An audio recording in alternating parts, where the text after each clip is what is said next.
Hi everyone. Pirates of the Caribbean on Stranger Tides was released 2 days ago here in England, and I saw it then, opening day. Not because I thought the film was going to be any good. Wasn't really a fan of any of the first three films, but part of this new film was actually filmed at the university where I'm currently studying, and I was there when they were filming it. Got away from Johnny Depp, which was kind of exciting. Anyway, I kind of felt obliged that I had to go see this movie, even if I didn't enjoy it, just to see that. I've been debating for the past 2 days whether or not I should actually do a video review of this movie. That's not because, I'm on the wall about whether I like this movie or not. This movie is pretty damn awful. But there's not really that much to talk about with this film, because it's so boring. Absolutely nothing happens.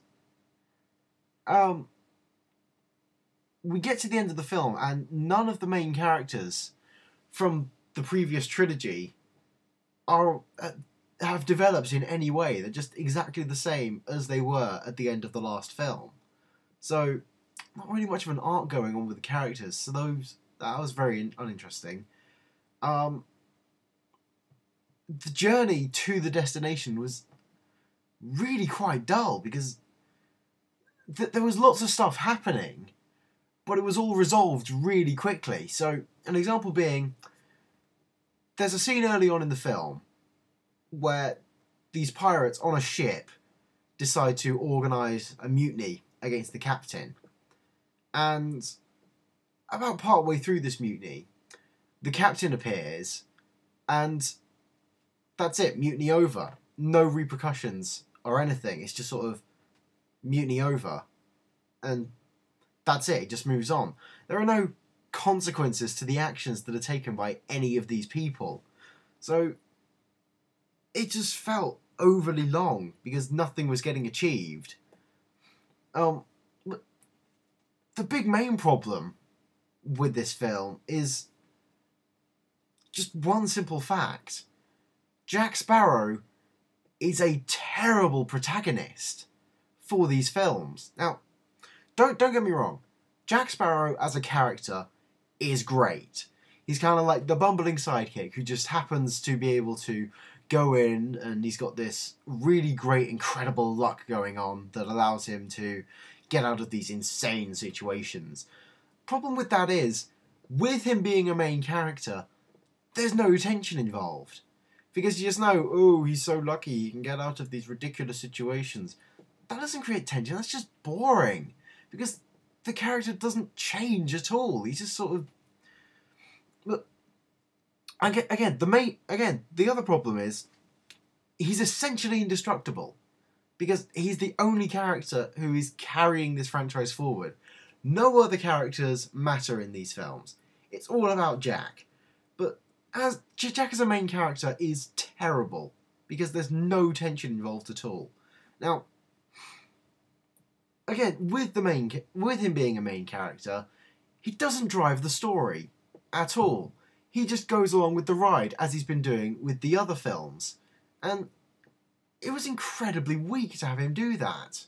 This is the film where you really wanted him to come into his own and drive the story forwards by being the captain of his own ship, leading a crew to find the Fountain of Youth. He doesn't do that. So, big wasted opportunity there. He also had no control over the events of the film. He was just sort of, again, going along with the ride, and he didn't directly affect anything until probably the last 20 minutes or so. And as a main character, again, he didn't go through any change as a character. It's just, oh, he's the bumbling captain. And by the end of the film, he's still just the bumbling captain. He's made no significant changes. He's received no life lessons in the big journey that he's been on. So, ultimately, we've fulfilled nothing by the end of this film. There were a few things that I kind of liked with this film, actually.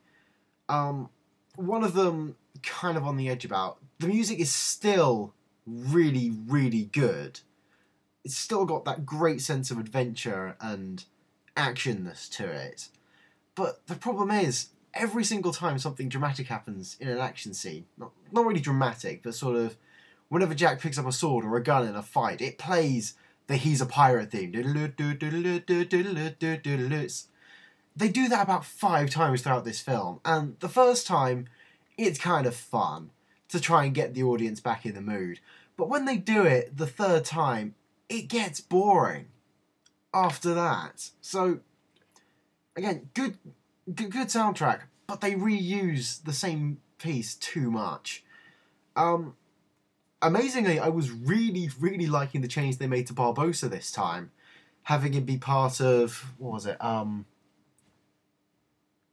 He's a pioneer in the course of King George II now, and I thought that was a really interesting development that they did there, with him being the ruthless pirate in the first film, and now he's working for the British in order to get to the Fountain of Youth. I thought that was really good. But by the end of it, he just becomes a pirate again anyway. So we've essentially just gone back over this whole film and erased everything that was there. So there was also a few wasted opportunities, I think. It was established early on Blackbeard's ship, I've forgotten the name, sorry, that he's got zombies as crewmen. That could have done with some development. I really think that would have been really interesting to develop as a concept. But it's just sort of, he's a zombie, accept it. So that was kind of disappointing. There was a fight quite early on in the film that was very reminiscent of the fight scene between Jack and Will in the first film with the blacksmiths, and that kind of really got to me because they were like fighting in the rafters. They had a kind of similar thing where they're not quite balancing on a seesaw, but it's kind of similar to that. But it's just not really. There's nothing new with this film, really. And I know people want to see more of the same, but now that they've got the whole story of Elizabeth and Will out of the way, it was really interesting seeing, are they going to take this franchise in a direction that's interesting by like developing the character of Jack Sparrow outside of his bumbling sidekick kind of stance. But they don't. So there's not really much to say. Blackbeard as a villain was really quite useless because he didn't really do anything. It was just he was sort of driving the mission to the fountain on his ship. But that was it. There wasn't really a threat. It wasn't really threatening Jack in any way.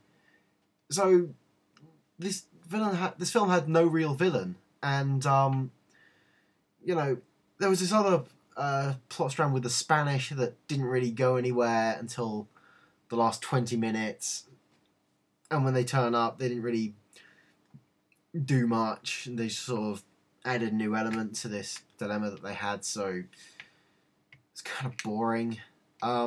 Anyway, can I recommend this film? Absolutely not. It's certainly less of a mess than the third film, but it's still pretty awful because nothing happens. Absolutely nothing happens. They've eliminated quite a lot of the comic relief, and it's closer in tone to the first film than either of the sequels were, but it's still not a very good film. So if you enjoyed all 3 of the previous 3 films, give this one a watch. You might enjoy it. If you're on the fence about whether you want to see it or not, don't. You're going to get nothing out of it. So, yeah. Rate this video. Leave your comments in below. That doesn't make much sense, but whatever. Subscribe. I'm going to try and do... I don't know where the button is. It's up there or up there. So just do that. Give me your thoughts on the film, and I'll try and do another review of another film that's coming out this summer at some point. So, see ya. Bye.